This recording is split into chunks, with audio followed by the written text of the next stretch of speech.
Okay. Yeah, I'm thinking about buying a purse, a new one. I had bought this Kate Spade purse. Oh, please. It is not. It's this one here. You know, and it's getting dirty. It needs to be clean, and I feel like I need to go ahead and if I want to sell it, it's still in great shape. But if I want to sell it, I definitely need to go ahead and stop using it. Buy me another purse that's more in season, and basically have this one cleaned and ready for sale for this upcoming fall and winter season. Yeah, it's like one of my favorite purses. It's got a little personality and things of that nature. So I'm like, because once things get dirtier, it's easier for it to have flaws and tears and whatnot because of dirt. So I'm gonna go ahead and stop by our Nordstrom's rack and basically see what they have. I'm a little bit curious and just kind of walk around. And once I finish there, then I will go ahead and head on home and do some shipping. I mean, not shipments, but do some photos to have some more listings out there today. So see you in a sec. Okay, as you can see, I have my phone out of my hands, hands free. I'm on my way to Nordstrom to look around and see what they have. I'm not sure if I'm going to buy a purse today or not, but I definitely want to buy a purse sooner than later. And I guess one thing I like to talk about, let me get my coffee. But I'm leaving Marshall's and I'm going to head out to Nordstrom's. If you don't know or know, but I live in Albuquerque, New Mexico, and basically it's not one of my favorite cities at all. Unfortunately, I would have to say it's one of my least favorite to live, and I feel like I'm kind of stuck here because now I have a daughter excuse me, who's in high school, and and being in the military and all. Previously, I got out in 2012, and basically just even since then I feel like we moved a whole lot. Used to live in Clarksville, Tennessee, and that was a small city, but it was actually one of my favorites. I really love the vibe that I got from living there.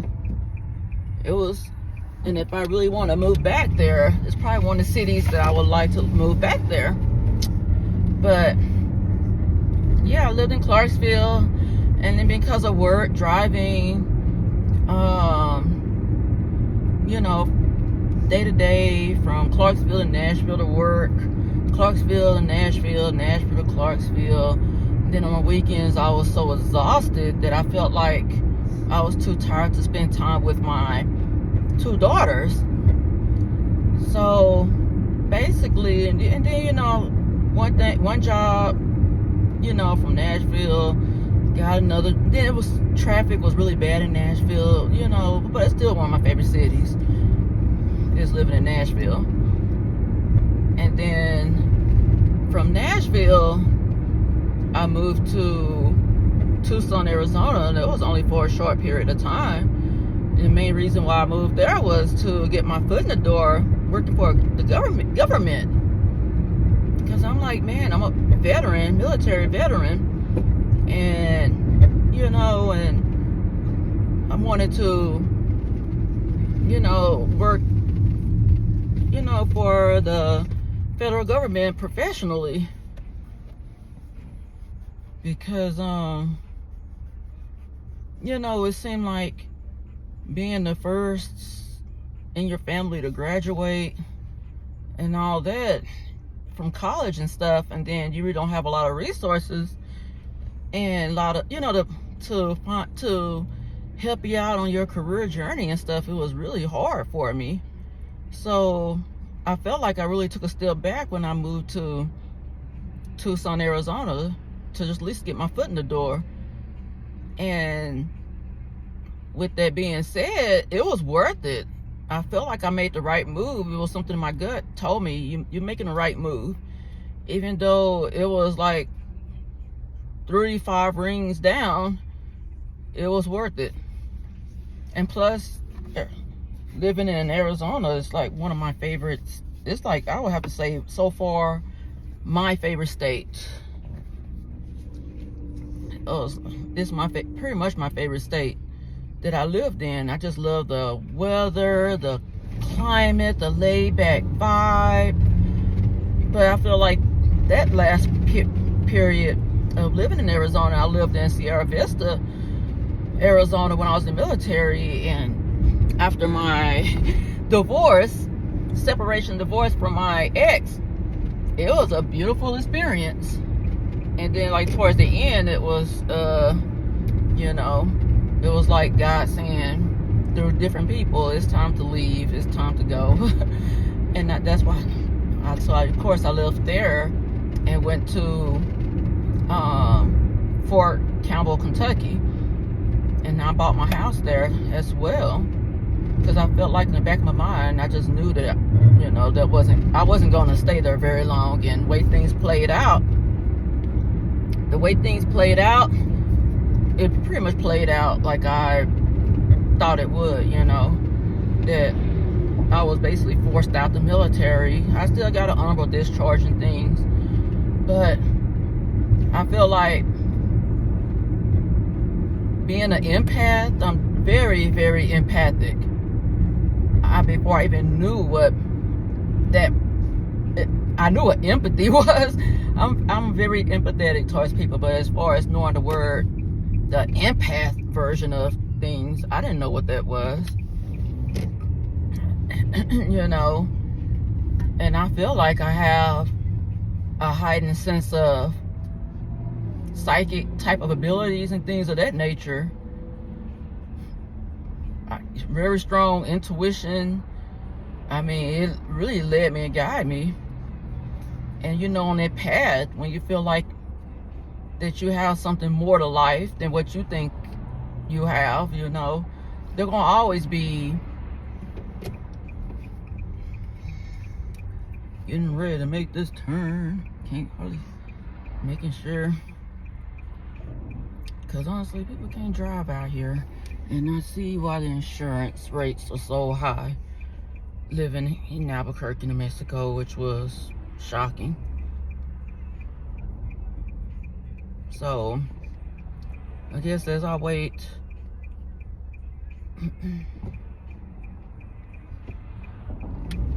but yeah, I feel like even if you don't know what's your purpose in life or this and that, it seemed like there are going to always be low vibrational entities, spirits, energy, demons, whatever you want to call it. Seem like they already know your path before you even born, it seems, and that's kind of how I felt growing up. I would say the first few years of my life, excuse my nose is itchy, the first few years, and if I'm spitting, please excuse me, in my life was great. I felt, of course, some parts of it wasn't really easy, but I felt like starting in I would say starting in middle school, maybe think 6th grade, that's when I kind of started noticing that dang, things are really changing.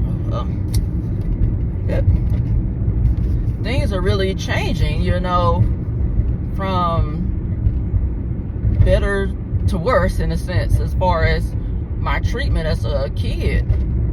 I have 6 siblings. I have one brother who is the oldest, and you know, of course, I have my youngest sister who's, you know, 4 years younger than me. And there's a huge age gap between me and I guess the next older one, the next step, you know, the third youngest child. So basically it was just me and my youngest sister, and I can tell between the two that she was the obvious favorite. And I really never understood. Not saying that she shouldn't deserve love. I mean, I felt like both of us equally deserved love, but I felt like that love wasn't equally divided.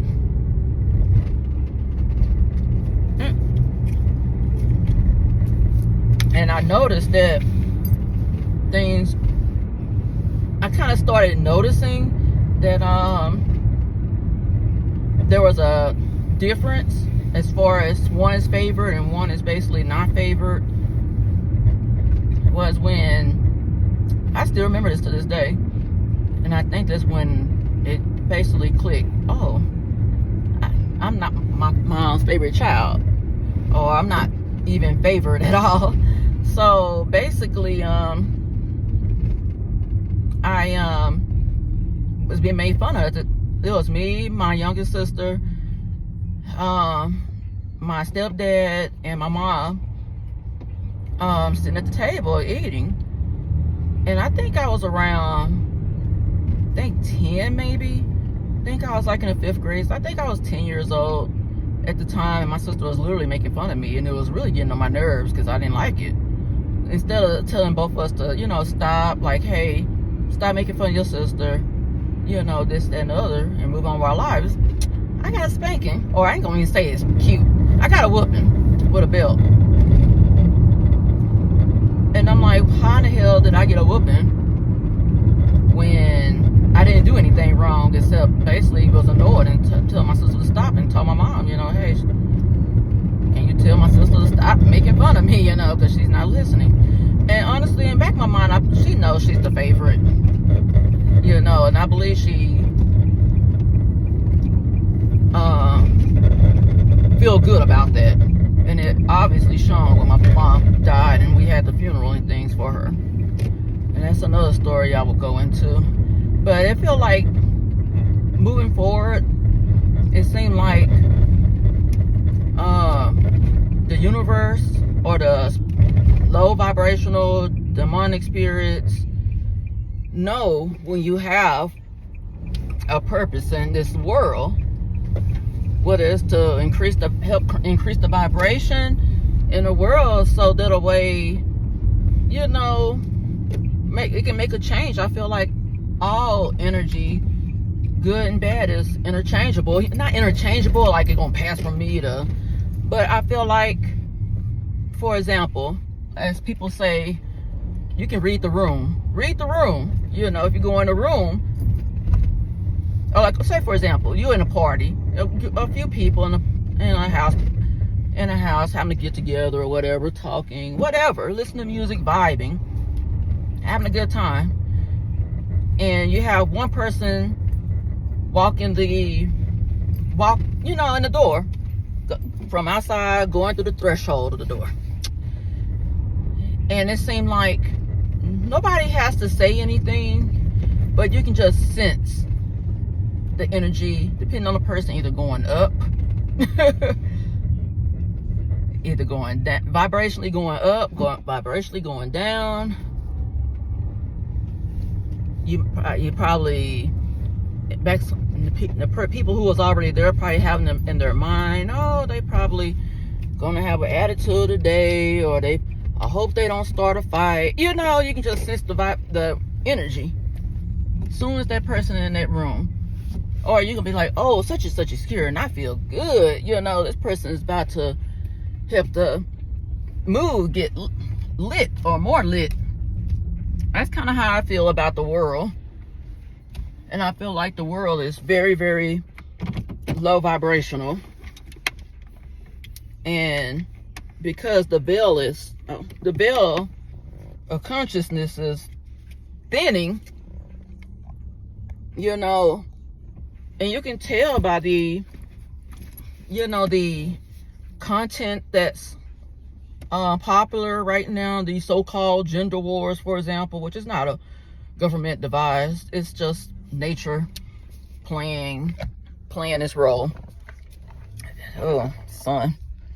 So I'm at Nordstrom, so I'm gonna go ahead and stop in there for a second, and I'll be right back. Okay.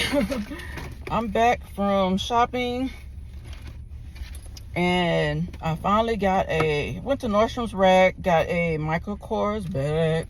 Oop. Michael Kors.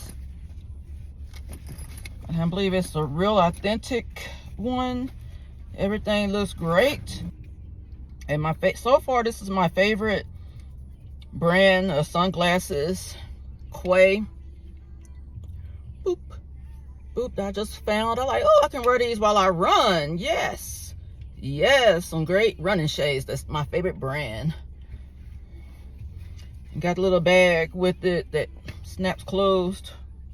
I'm trying to see what's all this other stuff in here. Whoop. Oh, a little dust cloth. Oh, I like the little dust cloth. This is like my favorite brand of sunglasses. That's enough of my shopping trip. I'm about to go back home to do some work. So, yeah, excuse me. I'm that one that's burping. Get a little cute burp. Excuse me. But I'm driving, couldn't stop it. Hey, nature calls, I guess. But yeah, but like I was saying, it seemed like when you're born as a light worker, empath, spiritual, psychic, somebody, basically anybody who's gonna do some good in the world, somebody that's gonna be a light in somebody else's life, basically. Not to say that to brag or boast or whatever. And honestly, being a good person, it shouldn't be anything to boast about. You're either a good person or you're not a good person. But like I was saying before I went in the store, I knew that moment on that the treatment was different. And ever since then, it's been different. And I feel like not going into that deep dive or whatever, but let's just say, sometimes I wonder, was my mama a narcissist? I just know part of her was toxic. You know, anybody can fake the funk, you know, and be like, oh, I'm this person, I'm sorry, I'm not able to be fake. I'm really not. If I can't say my piece, I'd rather just go mute. You know. So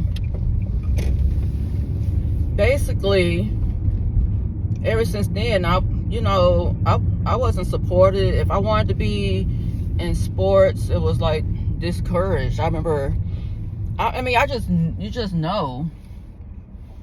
Like, for example, I had a PE teacher when I was in high school. She wanted me to be in sports. I was athletic built, skinny. I don't consider myself a tall person, but I'm 5'7", and I just knew at the time that my mom wasn't going to really encourage me, because she either discouraged me or automatically assumed, oh, you're not going to do very well. And then if I do very well in something, say for example, I played the violin when I was starting, I think in 6th grade.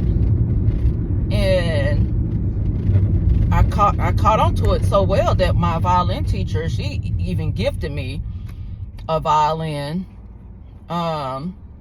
after finishing 6th grade, going into the next grade. And then I competed for, I think I competed for city. I was like 3rd chair or something. And then I was going to compete for a district, but I decided not to. I think it was during the summertime, like right soon after school was out. I'm like, I don't feel like competing district. And then when I was getting ready to start high school, I'm not sure word got out that, oh, she know how to play an instrument very well. So I'm assuming that she's, you know, she joined our band program, she'll be able to pick up an instrument, whatever her choosing, and she'll be able to play it.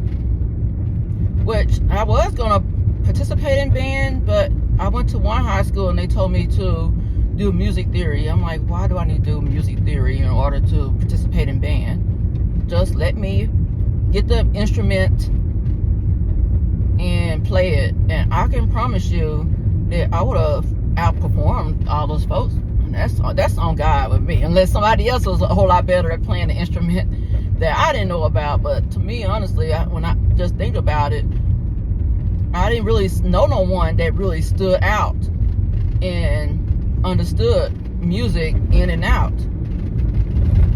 Whether it was the what you call it? I forgot what they called them. The band leader, drum major. I think that's what they call. I forgot what it was. I still feel like I probably would have outshined all of them in the band. But my personality would have been able to been like a drum major type of personality, where you have to stand in front and be like the hype person of the band. Probably not at the time, because I wasn't very confident or anything like that, and my self-esteem was low to almost non-existent sometimes. That I probably would have been more comfortable in the back, even if my teacher told me, Kalari wants you to do it. But a lot of times I think people vote. But anyways, vote for who the drum major will be. But anyways, that's besides the point. Like right when I had the interest in it, because I always love music. I still love music.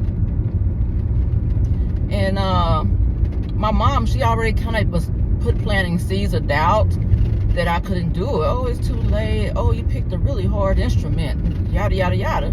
I really didn't get any encouragement or anything as far as learning or saying you can do spirit. When I think about it, really never. I went to college, but my mom wasn't the one that encouraged me to go to college. It was more, honestly, for an escape. And, you know, and just learning from other people about college and stuff. So when I started playing, I wasn't really getting any attention until some people noticed that I was able to play very well. And then next thing you know, I started playing in front of our church, and word kind of spread. And then next thing you know, it's like it went from, I don't want nobody to know that my daughter know how to play, I wasn't going to take her to her competitions, and it was like I'm basically doing my own thing with no support. To, oh yeah, my daughter know how to play the violin. I mean, no support. As far as my singing abilities, I knew I could sing. I knew about notes and things of that nature, you know. And plus, it was kind of like when I first started going to church, you know, around that same time. You know, of course, it was like, you're going to participate in choir. It was like a very small church. And when I was able to sing solo with in front of a guest choir director, he told me to sing it again. He was like, is that you,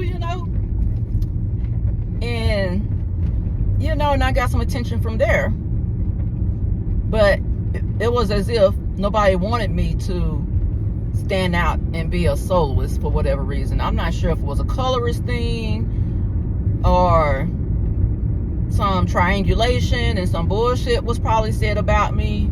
And like, we don't want to hurt her or whatever. But then my sister, who's younger than me, she even tried to steal my shine because, hey, mama's favorite, I need the attention, yada, yada, yada. So I can't believe my sister, got the attention to be a better singer than I am. So she tried to front and like, he made it hurt me. That's what she told me. She whispered, he made it hurt me in the behind you. I'm like, girl, bullshit, whatever, stop hating.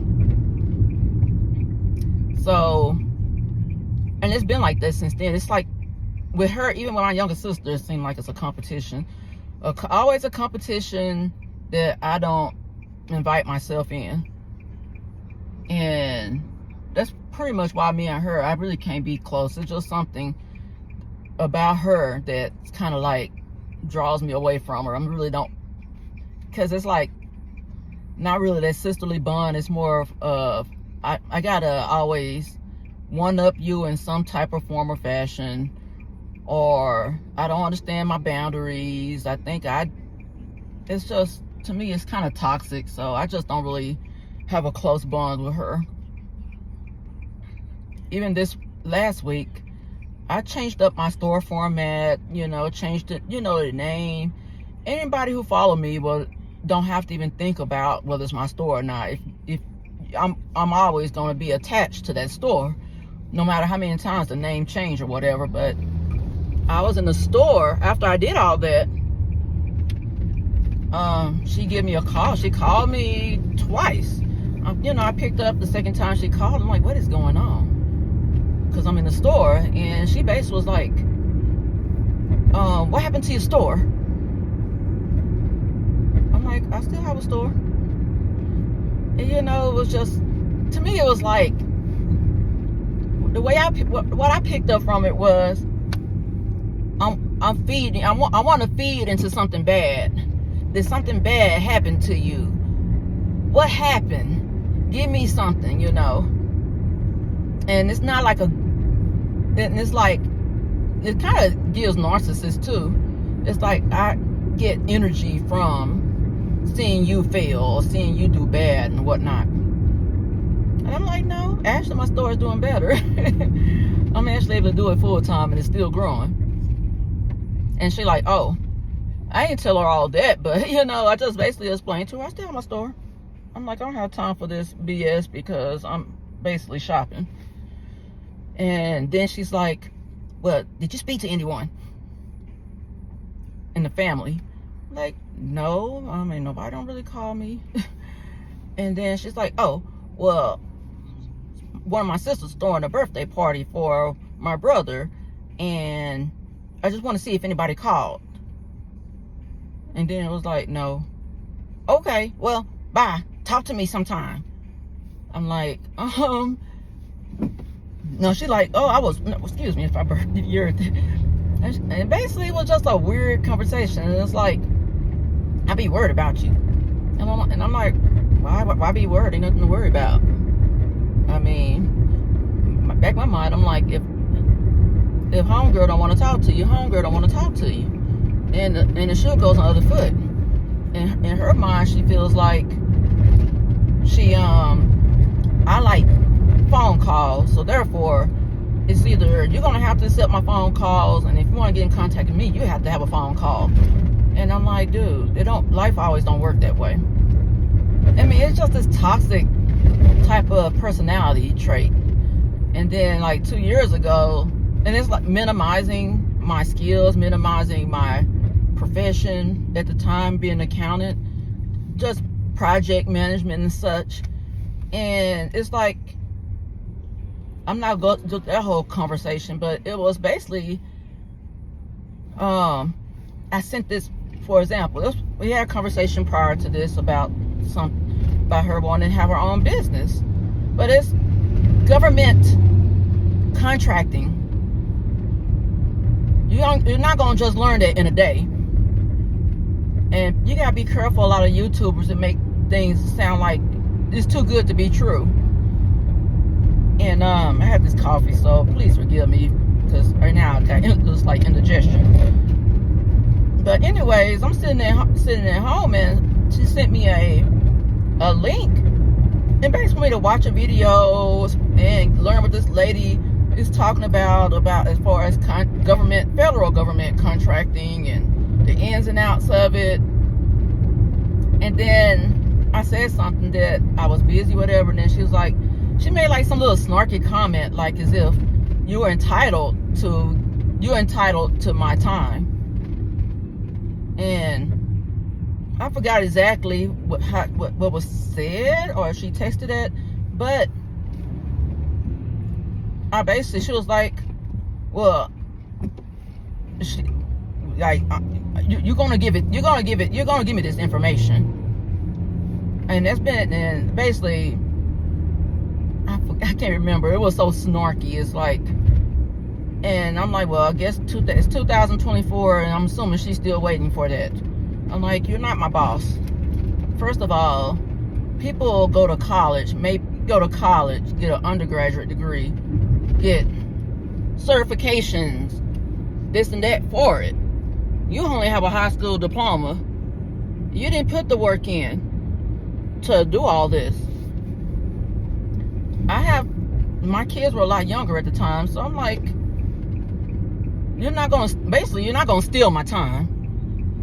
You know, I mean, you can pay me a good, healthy amount of money, because people get paid good, and I still get not job offers, but just, I still get LinkedIn messages to apply for project management type of positions or accounting, this and the other, making some good money. And I'm like, you want me to do this just for free? It's a hobby, and my the little spare time I have. No. So it's just little things like that. But anyways, when life can just be just difficulty from difficulty, and that's kind of how it's been, difficulty from difficulty and it's like, oh my God, why is it, you know, you meet you it's like that spirit. I'm not gonna say travel, like, how can I explain it? It's kind of like the movie The Matrix, where the agents are everywhere, and they can be that agent can morph into this person, you know. But basically, the way I think of it is energy. Energy is all over,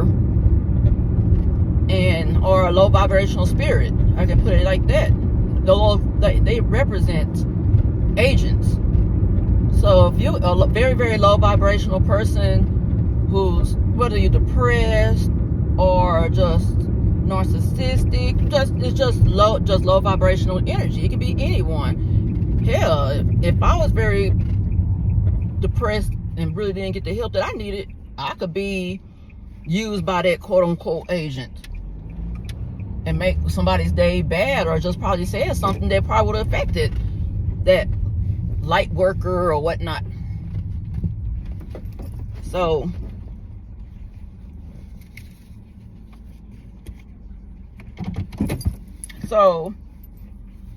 like I said, you have to be really careful. And that's kind of how I felt, that I go from one job or one place, and here's this agent that's about to, I guess, that spirit or whatever you want to call it of this person, like they just recognize, oh, this is a light worker, this is a empath, let's do our job, you know. And I will encourage people. I'm not a Christian. I think for a while, honestly, I stopped claiming Christian. At the time, I didn't know nothing about spirituality, so I just said I'm a Christ follower, and I know in the Bible it said love. That's what I've learned. But I didn't believe in the tithe and all that stuff. I'm like, y'all can pass that tithe plate to the side.